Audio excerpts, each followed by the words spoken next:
This is the Bears Barroom Radio Network. The following program is recorded live and intended for all audiences. Radio is scripted now. We just come up with it. We don't use computers. We don't rehearse. We're going to talk about this next. We're going to talk about them. We're going to talk about the Bulls. And then we're going to have Brad Biggs on. And then we're going to have all this. No. If you don't know what you're going to talk about in the top of your head before a show, you shouldn't be in the business. I don't know what you got. I feel like Vince Vaughn in a couple's retreat. The Sharks are circling. Old school, baby. You're listening to the Mike North Advantage, and it begins right now. That's right. The Mike North Advantage starts right now. I am Aldo Gandia, Mike's wingman, and we've got another very special Monday night edition of the Mike North Advantage. Mike's guest tonight is Tom Less, the former great basketball coach over at Notre Dame College Prep. Among the players he's coached, Matt Mooney, who is playing for Texas Tech tonight for the NCAA College Basketball Championship. Oh, boy. After Tom and Mike are done, Mike and I will talk Chicago Cubs. They won 10-0 in their home opener. We'll get to White Sox news, and we'll get the latest on Mike's handicapping. All that and more. Mike North, how are you, my friend? I'm doing good, Aldo. But let me introduce this guy. Oh, boy, a long time ago. Well, it's not as long as it seems, but about a dozen years ago when I decided to stop drinking, I said, I need something to take up my time. I was approached by Father Smith. Would you like to do something at Notre Dame College Prep, which was called Notre Dame High School at the time? I said, what could I do? How about I'd like to coach? Then what happens is I took the test, and I walk over, and I meet this guy that just changed everything over there. He was the head coach at Marion Central in Woodstock. That's where Matt Mooney's going to be coming in when we decide to talk to this gentleman. But then I went to work for him. It was 6 of the most enjoyable years of my life. Guy's the hardest working guy I ever saw. Selfless. And now he's retired, at least from coaching. But, boy, this has to be the cherry on the Sunday. Please have on former Notre Dame College Prep head coach Tom Less. How you doing, Tommy? I'm doing good, Mike. Good to hear from you. Boy, you're bringing back some good, great memories, that's for sure. Well, you know what, I was just talking to Bea the other day, and she says hello, and, she said, I'll never forget when Tom took over the first-year team, which was already a team that had been put together by the previous coaching staff, and we were sitting at Regio's in Oakton and Milwaukee, and we had a little bit of a dissension between two players, and, they just weren't disciplined like, the group that we were going to bring in, or you were going to bring in on your own.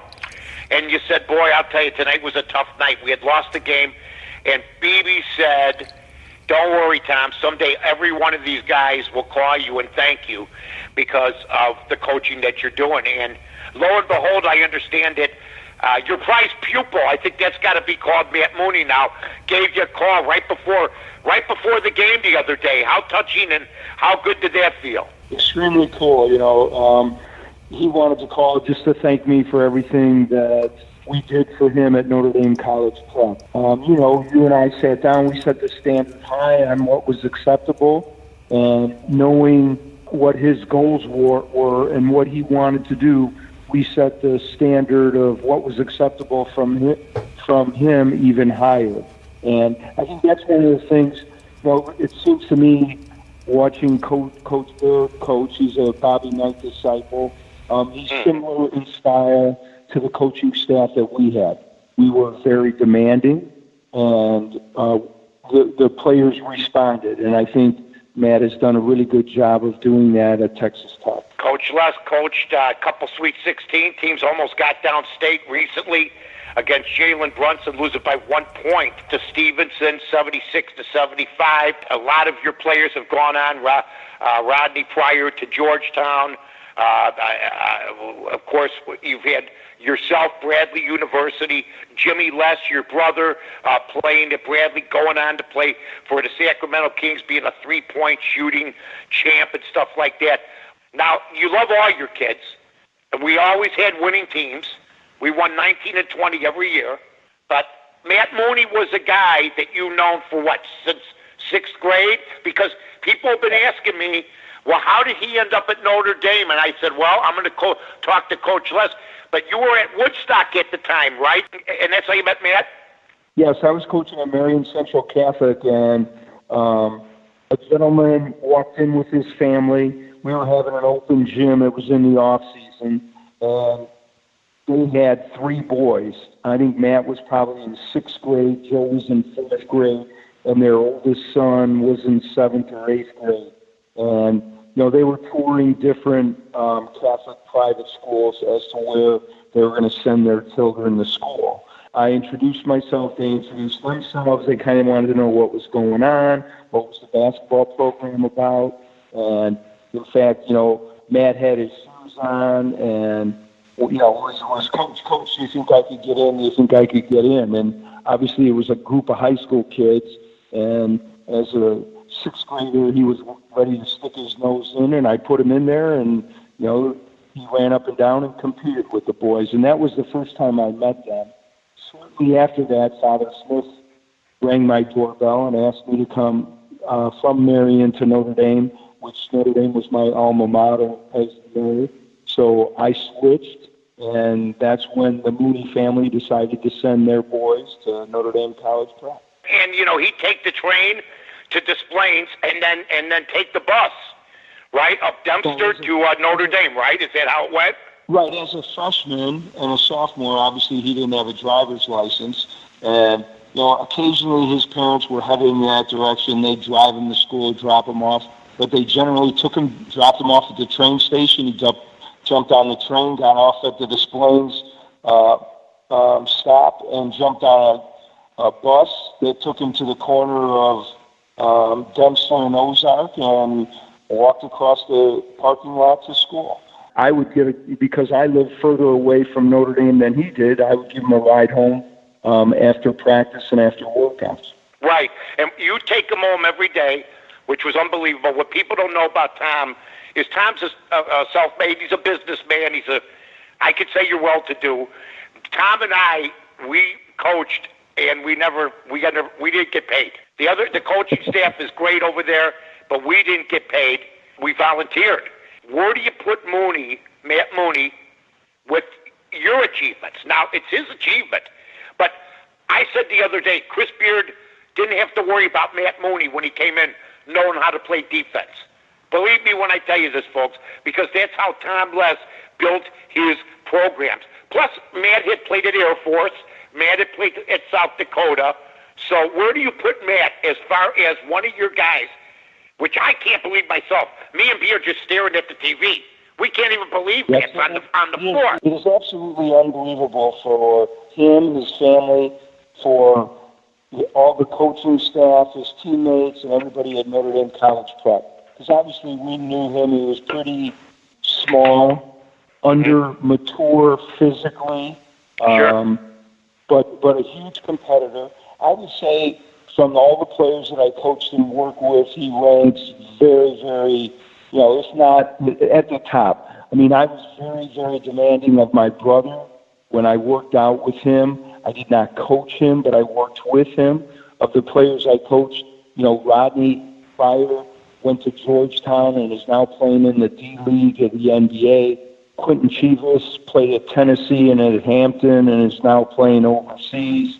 We've had so many really good players that have gone on to play D1, D2 basketball for schools around the country and have been able to get an education from their basketball skill and talent. BB reminded me how livid I was years ago.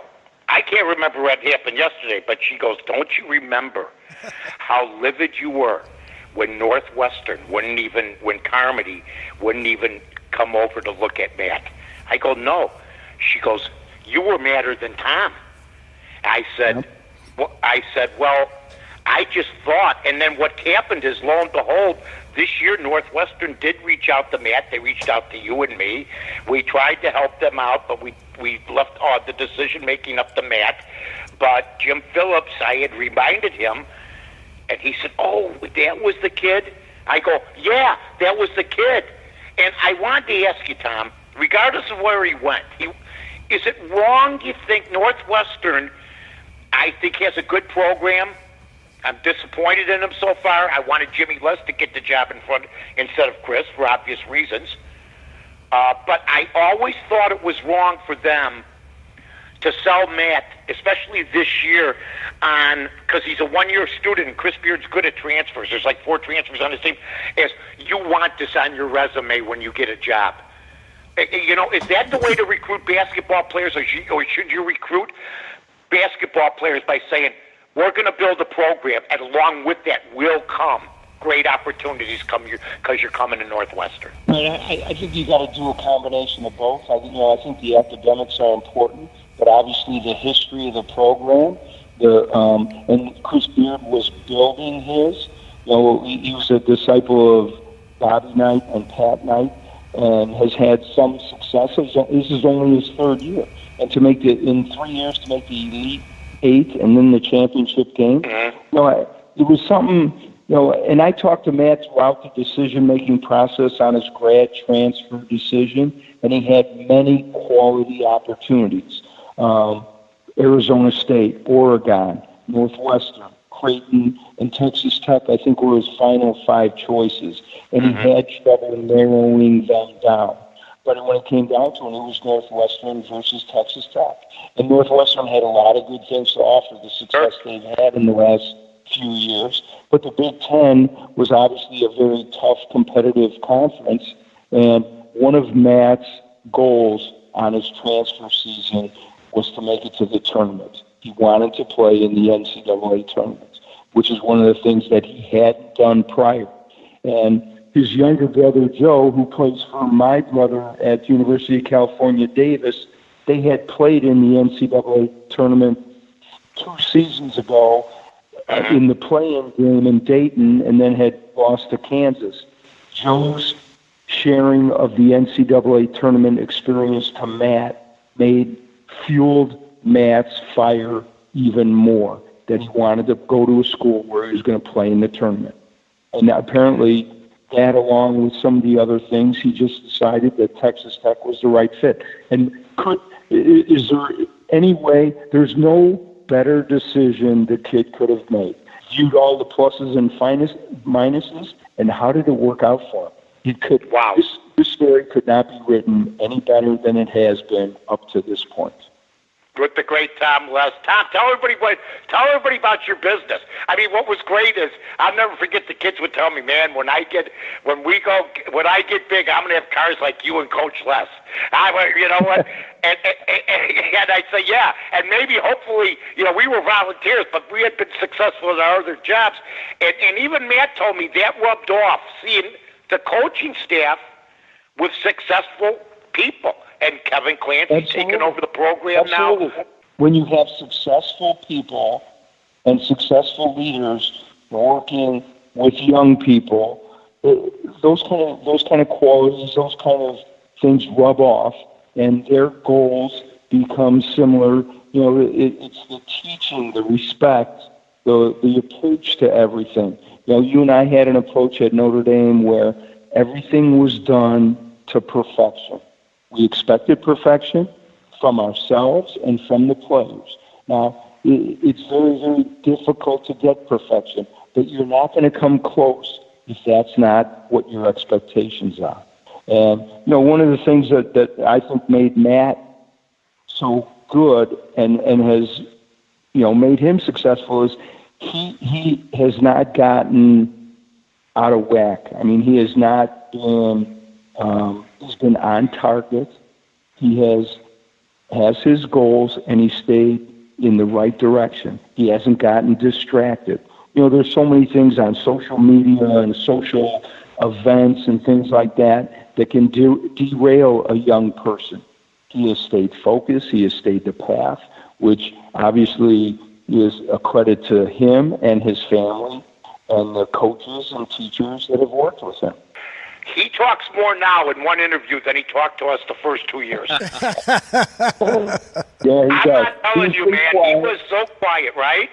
Yeah. And he wore, I'll never forget the books. My back's bothering me. He told me about 2 weeks ago, we had him on the show. He wanted to go in the weight room, but believe me, folks, when I tell you this, he was a frail little kid. And he said, you know what, I wasn't mature yet. He's been very honest with himself, Tom. But I'll never forget, he says to me, my coach, my back is bothering me so bad. I don't know what it is. And he put his books down he had a one of those backpacks. He had about 50 pounds of books in his back. I go, that's your problem. He said, we were laughing about it the other day. He remembers it. It's all the little things that you remember coaching these kids. We had a kid named Jimmy Martin who I still talk to and I love. And I never thought I'd find another kid. And Betsy, your lovely wife, sent us a picture the other day of the team with Matt. And it just brought back great memories, Tom. And I know tonight, how are you handling this? You're the guy from the time he's a little baby practically that taught him how to bounce the ball. How are you handling it? You know what? I'm extremely excited and proud of him. And, no matter what happens tonight, could a kid have achieved so much more, could have achieved this much from Wakanda, Illinois, and Notre Dame College Prep. It is absolutely an unbelievable story. I like watching the game. I'm pretty quiet watching the game because obviously I know the things that can shift and turn during the game. Betsy's the one that gets pretty excited. She's hollering at the screen, hollering when Matt makes a good play. If he makes a mistake, she's hollering at him too. So a lot like when we were coaching. I was pretty calm until we didn't play. We weren't playing up to the standard, and then I would let them know at timeouts. That's for sure. You were the toughest coach. You were so disciplined. You were, the way you handled the kids, you demanded respect. They gave respect. The teams were great. The kids were great. It was such a privilege to coach with you and to become friends with you and Betsy. I know I came and gone. I didn't, and I never take. I had 2%. I'm taking 2% of Matt because Kevin and you and Coach Williams and Joe and Pete and Adam and all the guys that just worked tirelessly, and you especially driving home in snowstorms and every hour back and forth each day. It was so much fun, Tom. It was a gas. I didn't know what to make of you when I first met you. You're the most intense individual I ever met. I came home one day and I told Bibi, I go, you know what? I always loved Bobby Knight. And she goes, yeah. I go, I'm working with him. I said, now I'll see if I really like them. It was unbelievable. What a good time. All the road trips, going to Iowa. You know what? It was worth every single minute. And I just want to thank you from my side because me and B, the kid was in our house. Thank God he wasn't as big as he is now. I would have had to have extra food. I can't believe how big the kid is. But I just want to thank you, buddy. Excellent. It's been good talking to you. We made a good team. I was on him pretty hard, and you always had a chance to put an arm around a kid and bring him back up. So it really worked. We really worked well together. We did. I loved it. I loved it when you said, I said, Tom, let me hang with the kids. Let me hang with the kids. And I said, and I just talked to a guy. He said he met one of the guys from the Notre Dame coaching staff. I go, Coach Les? He goes, no. This other guy. I go, who? He goes, doesn't matter. He says he never saw a guy handle kids like you did, but he said he never saw a coach like Coach Les. I said, we were a team, man. And so is the rest of that crew. How about building DeFrost off? How long did it take you to get Notre Dame's program from grade 6 with the camps all the way to freshman year? It took about 3-4 years to rebuild that program, didn't it? Yeah, but it took a little bit of time. But the majority of the kids were pretty hard workers. We had to show them what direction. We had to show them that it took more than a little bit of hard work. It took a lot to be successful, especially in our league, in our area. Our regionals and sectionals were always extremely quality, talented teams, etc.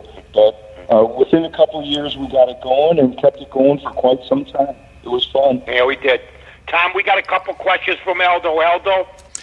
Yeah, people in the chat room want to know what your first impression was of Mike North. Mike mentioned how you guys first got together at the beginning of the show, but tell us your first impression of Mike North and what was that like? Well, you know what? I had met Mike. My brother, Mike had interviewed my brother on radio several different times. So through my brother, when he was playing in the NBA and at Bradley, I had known of Mike North, and obviously I listened to him on talk radio for quite some time. And I met him at a Notre Dame fundraiser with Father Smith. Father Smith brought us both together and said, hey, you two guys should get to know each other. And Mike had said that, he was changing the way his quality of life a little bit and that he wanted to look for something that to help with. And I said, Mike, I just got the job here at Notre Dame. I'd love to have you. You could help out with me on the staff. And Mike said, oh, yeah, sure, great. I'd like to do that. And I was never really quite sure whether he meant it or not. So a couple of days later, he gave me his number. I dialed him up, and I said, hey, Mike, we're meeting at Notre Dame it was a Sunday night, I think at like 5 o'clock for an open gym. And just to see, would Mike show up? And you know what? He did. And you know what? His interaction and quality communication with the kids was outstanding. He was a street guy, could read their emotions, could read their attitudes. When they weren't doing well, he would put an arm around them, encourage them. When I was on their case, he would do the same. So he was really good in the fact that he could read people's body language, their attitudes, and get them back on track, because kids can go up and down, as we know. Got another question for you, and it's regarding tonight's game. We know that Tariq Owens, the 6'10" senior, has a bad ankle. I just saw on Twitter that he will play today, and he's an important part of that team. He's averaged 8.8 points this season, almost 6 rebounds and 2.5 block shots. What's it going to take for this Texas Tech team to make one of the greatest upsets in NCAA history? You know what? I think you've hit on Tariq. I think is the key. With the Red Raider defense, he's kind of back there as a goalie, blocking shots and keeping people away from the basket. Depending upon how effective he can be, and the turning of the ankle looked pretty nasty on Saturday night, and to be able 2 days later to go 100%, I think that's going to be a key to tonight. I don't think Texas Tech is as deep as they would like to be with size. But the one thing that team has kind of overcome, they were picked 7th in the league. They were not ranked early in the season. So they've kind of overcome adversity. So even if Tariq isn't at 100%, they kind of bond together from what I can tell. So I think they have a really good chance of winning this thing. At this point, when it gets to these two teams, anybody can beat anybody. What do you think the score's going to be? What's the score going to be? Oh, that'll be interesting. I think it's going to be more scoring than people anticipate. I just do. I don't know why. Everybody's been talking about how low scoring it can be. Both teams have guys that can shoot the ball. If those players come out and hit a few early, I know the defenses are great, but when good shooters are shooting well, there's not a lot I think you can do. I got one last question from the chat room. Harp4803 wonders if you've been reading much of John Wooden. He says because your philosophy sounds a lot like the UCLA great coach John Wooden. Well, obviously Wooden was a great coach, and I got a chance when I was at Bradley, when I was a sophomore. We played at UCLA, and John Wooden obviously was the coach. Bill Walton was on the team, and they won the national championship. So obviously, John Wooden was one of the first outstanding coaches in college basketball, and I was fortunate enough to play at UCLA when I played in school. So I'm sure some of the books and things that I've read about basketball coaching philosophy have rubbed off from Coach Wooden. Yeah, I'll tell you what, Tom. All-time team at Bradley. You guys did well. Jimmy's doing well. I said Cal Riverside the other night like a dummy. It's Cal Davis. But you know what? He's doing great. Joe Mooney's out there. Let's just wish Matt nothing but the best. And I'll see you. We'll go have lunch real soon after this whole hubbub's over. Tomorrow we'll talk, I'm sure, about the game, okay? Excellent. Good to hear from you. Say hi to B, Mike. All right. Say hi to Betsy. Love you, brother. Take care. That's Tom West. Have a good one, bud. Who was the head coach for over a decade. Great guy. Wow, great guy, what a great interview, Mike. That was sensational. Well, you know what? I got to be honest with you. If you see the picture of me and Tom, Tom is cleaner than the Board of Health. Everything is pressed. Everything is meticulous. Pleated pants. And then they said, listen, they got this guy that reads people. He knows how to handle kids. He could help you, Tom, because Tom is like Bobby Knight. But see, I'd be the guy that would pull Tom back from getting the technical from the refs. I'd be the guy, the coach that gets up, and I'd be the guy, because I knew Tom. The other guys knew him, but not like I knew him, especially since we started working together as coaches the first year. And here I come walking in like a ragamuffin. But our team, we worked perfectly together. Good cop, bad cop. I'd grab Jimmy Martin. I'd grab the kids, Billy Hughes, Quentin Chivas, Rodney Pryor, Matt. There was many times he got in Matt's face, many in his chest. But he knew what he could get out of Matt, and that's what Matt wanted. And for 6 years, it was one. I'll tell you what, I understand what these coaches go through in the NBA and other things, man, just by doing it for 6 years. But I've never seen a harder working guy than Tom West.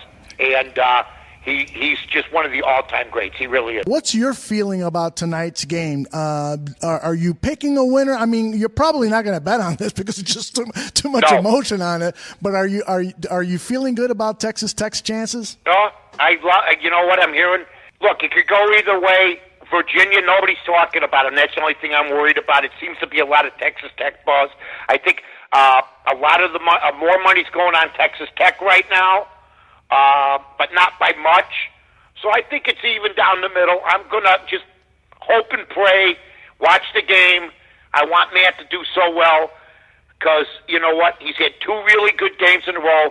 If he could put a stamp on it tonight, I think he's got a shot at the NBA, man. I really do. He has shown good leadership. He won't be a problem off the court. You know, when a guy sprained his ankle, Matt stepped up. I think he's been a good leader. So, you know, I'm just praying everything goes well for him tonight. But you know what? Like Coach Les said, Aldo, he's already accomplished something that nobody thought he could. And that's the beauty of it. And we'll just be the whole coaching staff and Notre Dame College Prep. Everybody in Chicago, everybody in Illinois. He's an Illinois kid. He's a Chicago guy. Niles, Wakanda, he covered it all. So let's just enjoy it and hope he wins. Absolutely. And he'll play professionally somewhere, whether it's the NBA or somewhere. He'll play professionally, and we wish him a lot of luck. Can I tell you something? Mm-hmm. Remember, look, I'm going to just name one team that he could play for. Not far from here. They play on Madison. Okay? It's called the Chicago Bulls. Matt Mooney is better than Cameron Payne. Oh. Matt Mooney is better than a few of the players that they have on the team and that they've had on the team. That's my opinion. But they've had some players that I didn't think should have even been on the team. So maybe their standards will go up. But Matt will be a solid 10, 12-minute guy in the NBA. Maybe he'll surprise us, do more. I remember when people said J.J. Redick wouldn't even make it in the pros. And here's this guy making $20, $25 million a year, one of the best shooters in NBA history. Yep. Yeah, but boy, you got that right. I really do think he'd be a great roster addition for the Chicago Bulls and really help with that defense, that's for sure. Yep, no doubt about it. John Paxson, please, for once, dear Lord, please listen to me. One time, grab the kid, all right? I thought they should have gone after Brunson this year. What happened to Valentine? With all these draft picks that were supposed to be so good, and you know, it's the same crap. It really is, and we're going through it again. They're not going to win for a long time. They got to start knowing. They got to start getting a direction. But hey, that's for another day. We got Texas Tech tonight, right after the show. This was, and what a way. We had one of the guys, head coaches from high school, Matt Mooney, breaking it down for us, Tom Les. Really good stuff. All right, let's talk a little baseball. I want to touch on the Cubs, the Sox. I want to touch on two other historic events that we're celebrating today, but we'll get to that after we talk about the Cubs. Now, the Cubs were a big winner today, and this was one of the big shots in the game. Schwarber out in the deep left. 2-run bomb. 10-0. And that was the final score of the game, 10-0. The Cubs win their home opener, and Cubs fans have to be feeling pretty good because right now they've got a lot of home games coming up. They got 1, 2, 3, 4, 5 in a row before they take a 3-game road trip, and then they come back for another 6 games. So if they can win the majority of their home games, they could get back to 500 and above 500, and that slow start could be a thing of the past, a distant memory. Your thoughts, Mike? Yeah, I agree with you, Aldo. I think that basically, it was good today. Once again, Bryant and Rizzo 2 for 8. Bryant doesn't hit the ball. There was an interesting stat. He gets a lot of his big hits, they said, when the Cubs are either up by more than 5 or down by more than 5. So it's really interesting that Bryant, even though he's still struggling, I wanted them to save some runs for other days, but it was good for them to win. The bullpen, didn't hurt him. It couldn't hurt him. Lester ends up pulling a hamstring. I don't know if he pulled a hamstring. I haven't heard. They're supposed to take an MRI tomorrow. Right. Jesse Rogers goes, boy, he's a big guy, rounded those bases. I go, I can't believe what I'm hearing. John Lester, all I've been reading, he's one of the toughest guys in the world. He slid, and he's leaving the game in the 3rd inning. But then they said he might have tweaked something. He didn't look great. Look, if it was that bad a deal, I don't think he would have taken the mound. He's a tough guy. Saved the bullpen, tried to save the bullpen, but, at least the arrow's pointed up today. Hopefully he's going to be okay. I think he will be. Yeah, and let's everyone who is a Chicago baseball fan and particularly a Cubs fan, let's pray for that bullpen. They came through today, but it has been an issue since the season started. It just seems like maybe this Cubs management has to work out some kind of deal to supplement what they have or improve what they have in the bullpen, because that seems to be this team's Achilles heel. I think what's going to end up happening if they make the playoffs or if they want to make the playoffs, I think I'd go after another starter and take one of the starters they have now, like Quentin, or one of those guys, and have them relieve if you have to. I don't know what they're going to do. Let's see how it shakes out. It hasn't looked good. Today did look good, so I'm encouraged. They got to make up some ground already. Milwaukee's a ball of fire right now. Milwaukee handled them on the road at Milwaukee. Like you said, Aldo, they got a lot of home games coming up. The weather was good today, so you know what? Hey, it's early. The Yankees are starting to play again. Boston got off to a slow start. The Cubs have gotten off to a slow start. But you know what? I think they're going to kick it in. Yeah. I was thinking something similar to what you were thinking, Mike, about the Cubs pitching, and maybe they need to do something innovative and go to a reduced starting squad and move some of the starting pitchers to the middle relief, because it just seems like that's the case all the time. They're going to the bullpen in the 4th, 5th inning, so maybe it should be a team of middle relief pitchers even starting. I don't know what to do, but they need some miracle to improve the bullpen. Hey, Bobby Bombs asked a question on Twitter today, and he recommended he asked this question for you. Should bettors now just be thinking about betting just 5-inning games? I know you and I talked about this a little bit, but that seems to be perhaps the best way to bet nowadays. Just bet those 5-inning games. If you can find a guy that will do it, if you go overseas and you want to do it, you can. I don't like to do that, but you know what? I mean, the game has changed a little bit. There's no question. They're going to bullpens that aren't that good right now. The Cubs, for instance, I think there's going to be a lot of 9-8 games this year, 7-5 games. I think the Cubs are going to be able to hit. I like what the lower part of their order's doing. Mm-hmm. Hayward, guys like Schwarber's hitting the ball, Caratini the other day. Right. So I like that the bottom of the order's hitting better. We got to get the top of the order up. But yeah, I mean, anything that they can do to try to help them. Right now, Their starting staff is decent. I just want them to go a little bit deeper. And if you do that, you don't have to dip in your bullpen as much. You don't have to disfigure it and see what happens from there. It's still so early. It was good for them to get a win today. I'm sure they're breathing a sigh of relief. They got to do it on their home opener in front of the home crowd. Now, over on the south side, I don't know why Major League Baseball has the Cubs and Sox at home playing at the same time. That just boggles my mind. Why? Because they want to embarrass the Sox in public? There was like 14 people there, not counting relatives of the players. And then I look at the Cub thing, I'm waiting for the Ferris wheel to show up. The carnival. You know? It's just a joke.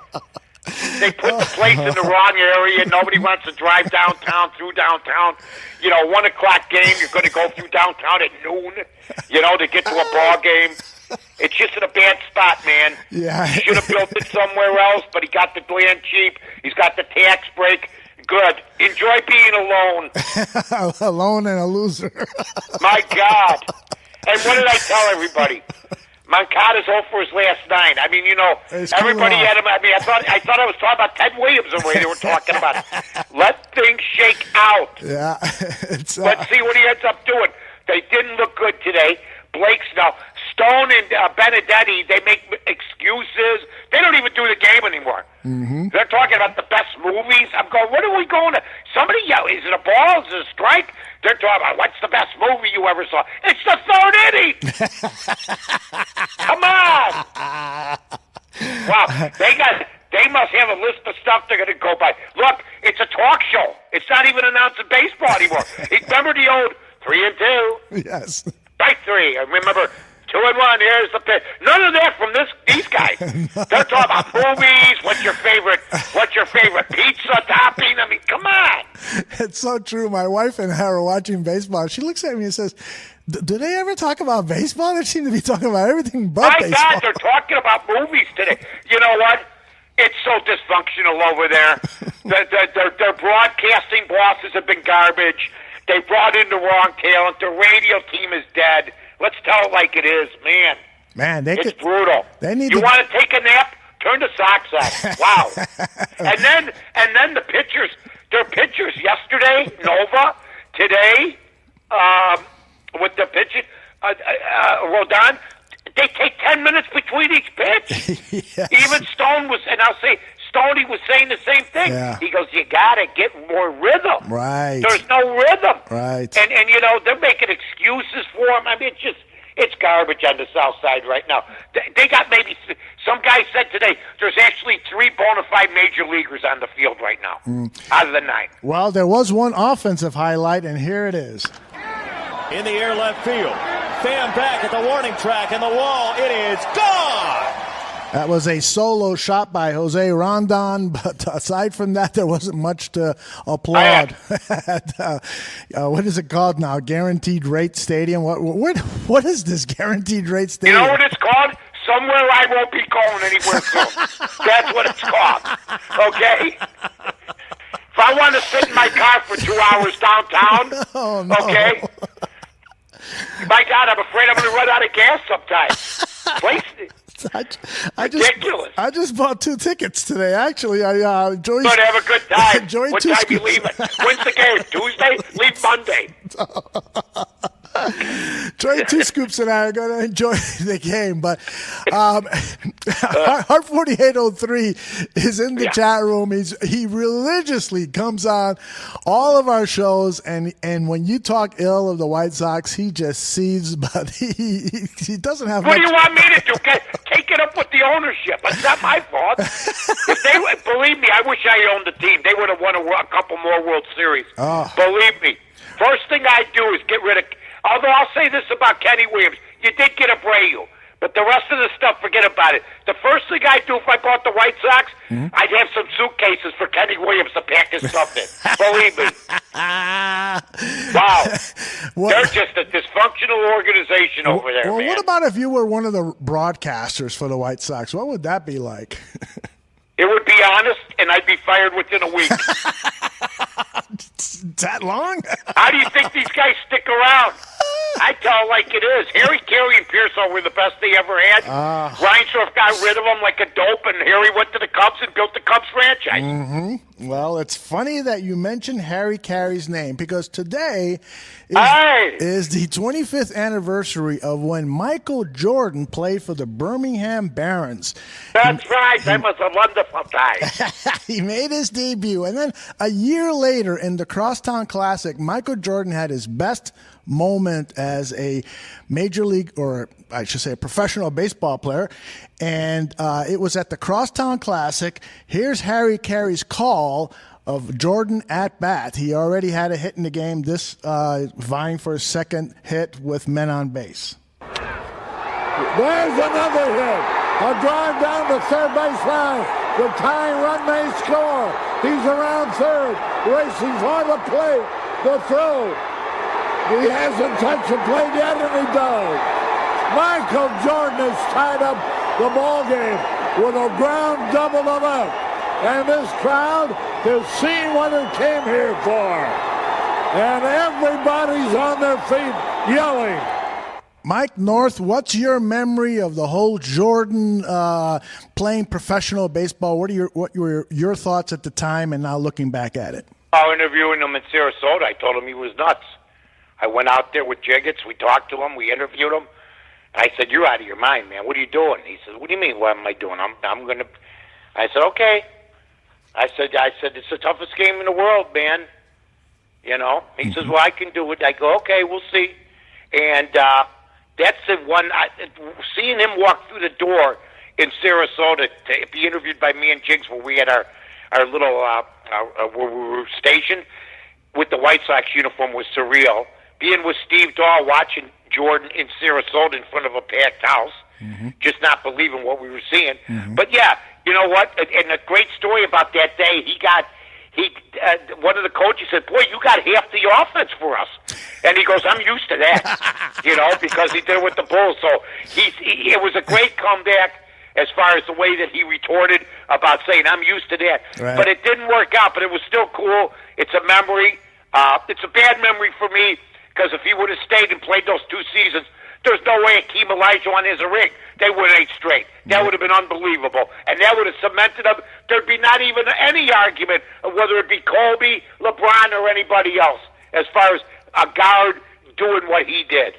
But do you think that he just needed some time away from the NBA because he left after his father was murdered? And do you think that he just needed to kind of recalibrate his life and do something he and his father had kind of dreamed about? Well, that's what he said. I've heard all this garbage that he was a gambler and all this other stuff, but then his dad gets murdered, and you know that just complicated things. And I think he was burnt out. There's no doubt. His competitive thing. But, you know, he was burnt out because he was a 24/7 guy. He's not a sleeper. Right. Michael sleeps like 4 hours a day. Right. I mean, when they went to the Olympics in Spain, he was the first guy out of the hotel in the morning. He'd be walking and stuff. So he's a bundle of energy. It turned out great. I don't worry about what happened back then. It was really tough to cover when his dad was murdered because I knew James. I went to a party with James a couple times at bars. I'd run into him. Good guy. Michael loved him, and maybe that's what it needed. But until somebody can prove to me that he was suspended for gambling, you got to show me that. It's just too tough to keep that quiet. Yeah. And you know what? If it actually did happen. Right. Yeah, that relationship, that father-son relationship was very, very special to him and for all of us fans that looked at that relationship and for you that saw it up close. And well, he looked just like him, too. Yeah. I go, look at what you're going to look like when you're older. Just like him. And you know what, Mr. Jordan, good-looking guy. But Michael looked just like him, man. Michael looked just like him. Yep. And then there were those stories that Jordan leased a bus for the team with air conditioning because those guys were traveling in a bus that didn't have really adequate air quality control, and those guys were riding in style that first season when he was with the Birmingham. It was a special time for minor league baseball, and you know what? I had a couple of friends who told me, he shouldn't take up a roster spot of a kid who's been fighting all his life to be a baseball player. And I was like, who cares? This guy is one of the greatest athletes in the world. He deserves a shot to be on a minor league team. Yeah, I mean, I just look at it. I never made a big deal about that. I know people did, but you know what? I don't think the players complained when he had the bus. I know that when minor leaguers go down there for assignment or to get themselves in shape, they usually bring food in, the major leaguers that are playing. I remember when Roger Clemens pitched a minor league a game down in Pawtucket. He had Ruth Chris fly in food and stuff like that. So, they make it an event. It's good for the minor leagues, gives them some decision-making. And quite frankly, the guy that was, probably going to use Michael's roster spot is probably a mechanic in Mokina somewhere, so don't worry about it. You know what I mean? That's right. Come on. Well put. All right, now tonight also, it's funny too because it's 7:52 p.m. Central, and I think it was around this exact time, 45 years ago. I'm sitting in front of my Motorola Quasar TV, and I'm watching this unfold in Atlanta. 1 ball and no strikes. Aaron waiting. The outfield deep and straight away. Fastball is a high drive into deep left center field. Buckner goes back to the fence. It is gone. What a marvelous moment for baseball. What a marvelous moment for Atlanta and the state of Georgia. What a marvelous moment for the country and the world. A black man is getting a standing ovation in the Deep South for breaking a record of an all-time baseball idol. And it is a great moment for all of us, and particularly for Henry Aaron. 45 years ago, Mike North. I bet you recall seeing that just like every baseball fan who was alive at the time. Yeah, I'm trying to remember. What year was that? Well, 45 years, so it's 1981, is it? Let me double-check my records. Here, hold on. No, it had to be 71 or 72. Yeah. Okay, hold on. 750. Take your time. It's 45 from 2019. Yeah, we're only on live radio here. Take your time, Aldo. All right, I should have had that written down. 1972, I think it was. 1972. Yeah, I think you're right. Right. Yeah, it was like 1972 or 1973, 45 years ago, and I was in the service. That's why I remember, because we watched it from Fort Riley, I think I was at the time, for the day room. Mm-hmm. All of us guys. Mm-hmm. Black guys, white guys, we were all in the same platoon, military police watching the game. 1974. So, what year did you finally get the year? Yeah, 1970. I'm sorry I even brought it up. My God. That's okay. 1974, and thank you, Hart 4803. 74, I knew it. I was at Fort Riley, and I was getting ready to get out, to be honest with you, because I got in 72, so I was a 2-year guy. But that was huge. That was great. I mean, I was here. Hank Aaron was always underrated. The two most underrated guys, Hank Aaron and Stan Musial. Both underrated guys, Mays and Mantle. They got all the plaudits, but Hank Aaron, longevity. I mean, Ruth did it in less at bats. There was all the arguments and this and that. Didn't matter.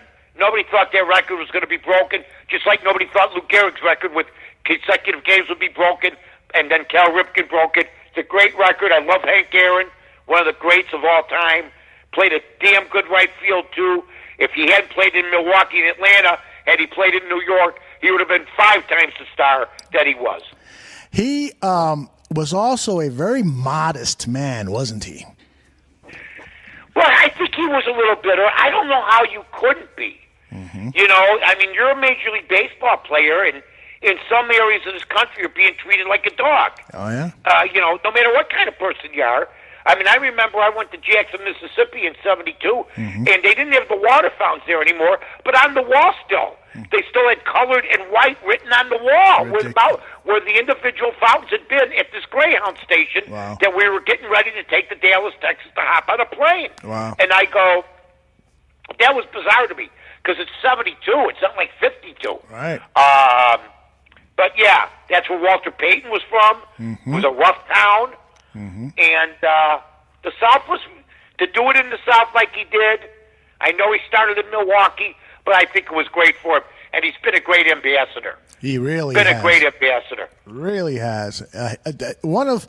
In my mind, one of the greatest athletic feats, because this guy, he went up to bat that night, and he, there were death threats that night. He received letters, I'm going to shoot you as soon as you round the bases and blah, blah, blah. These crazy maniacs out there, and this guy, under that pressure, is able to connect and knock that ball out of the ballpark, hitting number 715, past Babe Ruth. Now, do you think Hank Aaron is still the all-time home run leader, or do you think that Barry Bonds is, despite the fact that Bonds was clearly using steroids and it really multiplied the amount of home runs he got? Barry Bonds is a cheating son of a you-know-what. The dude, it's sort of like, people don't, Barry Bonds, he deserves it. No, he doesn't. He cheated. Same with A-Rod. I said, let's play checkers. And he go, why? I go, I want 16 checkers, you get 12. He goes, that's not right, that's cheating. I go, you think it's okay for Bonds to cheat? See, why can't I cheat with you? Right. I said, here's why, that's what I like to tell people. It's okay for you to say, Frank Thomas lost out at MVP because Jason Giambi was on steroids. Oh, my goodness. And he won the MVP. Yeah. These guys lost bonus money. There's a lot of people that didn't make all-star teams. There's pitchers that lost jobs because guys like McGuire, Sosa, Bonds, they were all cheaters. Right. Well, it makes me mad that they cheated like that and they ruined the record book. They ruined the record book. Bonds never hit 61 without steroids. Yeah. Never, because nobody's come close since. You and I were talking about this the other day when we were working on your autobiography. You said that Bonds was just jealous of McGuire and Sosa and saying, wow, these guys are beating me in the home run race. I'm going to pop some steroids too and show those guys how good I am. Oh, yeah, and then there's even more guys that we've even forgotten about. Bobby Abreu in the home run derby hitting like 37. The way that these guys were hitting the ball over the walls, that balls had never traveled that far before. Jason Giambi, Mark McGuire, Sammy. I knew Clemens was. I said I was the first to say pitchers were going to cheat too. It makes sense. You could throw the ball harder. Clemens was damaged goods in Toronto. As soon as he started taking steroids, he became okay. I'll tell you one thing, though. It was fun to watch Sammy Sosa almost knock down the scoreboard a couple of times with some shots that he took. It wasn't fair, but it was fun to watch. I got a picture of Sammy's first year with me and Jiggets. He's about 180 pounds. The guy's physical appearance and his body changed so much. In the next 5 years after that, it was almost scary. Same with McGuire. McGuire was a grown man with acne. Barry Bonds' head grew. This is crazy stuff, man. These guys were put, and now you know what? Someday some of these guys are gonna get cancer down the line, and they're gonna say, "I wonder if it was the steroids that caused it." Who knows? Human growth hormones and stuff like that. Yeah. And now Sammy is like a white man. The last photos I saw of him, he's done something to his skin where he looks like Michael Jackson did in Michael Jackson's. Sammy had like an Ambrose uniform on the other day. I would have, if I saw him, I'd salute him. He's turned into a strange bird, man. He really has. It's too Believe bad. me, it doesn't even look good. No, it doesn't really. I used to call him the Panther. Used to call him the Panther, the Black Panther. He's not black no more.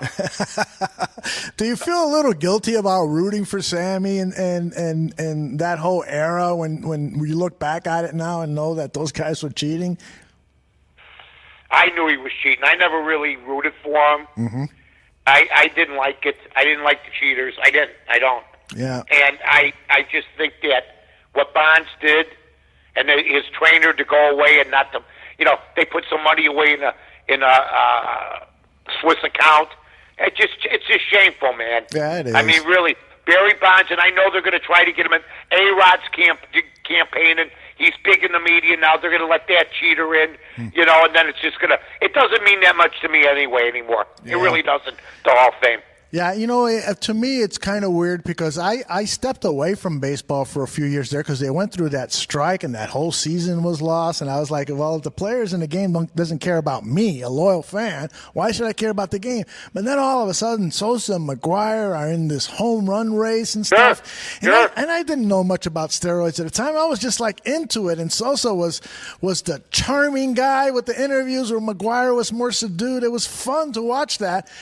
And then a few years later, you learn that it was all, done illegally, or not illegally, but outside the rules of the game. Yeah, and you know what? It's a shame. And like I said, the record books are screwed up now. Yeah, that's the thing. That's just the way it is. I mean, there's nothing you can do about it. I think that 400's the next thing that people are rooting for. You can't take steroids and hit 400. Yeah. So you know what? That's what I want to see happen next. I don't know if it's ever going to happen. Mm-hmm. I want to see starters pitch over 100 pitches nowadays. Oh, please. We're trying to get that done too. So we'll see what happens. All right, Mike, we are minutes away from tip-off, so I think we're going to say goodbye. I want to, before you say goodbye, Mike, I want to let everybody know that we've got a new podcast on the network. It's called I Have a Stream. John Santucci lets us know about all the top TV shows that are streaming and gives you reviews, tells you things to look out for. The first episode is out there now. There are more planned for the future. And then, of course, our draft series continues. Draft on Tap will have a new episode out on Thursday where we'll look at all the prospects that perhaps the Chicago Bears are targeting. We're going to focus in on edge linebackers, despite the fact that Aaron Lynch has been signed. We think that the Bears might still be looking for an edge linebacker. Mike North, and then on Friday, Mike North, ESPN 1000 with Carmen DeFalco. How's your record lately? Good. I went 1-1 with us, 12-6, you and I went 1-1 with them, so I'm 7-5 over there. So everything's fine. Got no complaints. I'd like to get on a little bit of a streak, and then we got the advantage again coming up Sunday morning. We'll have some fun with that also. Good time had by one and all, my friend. All right, Mike. Thank you very much. We'll talk to you soon. So long, everybody.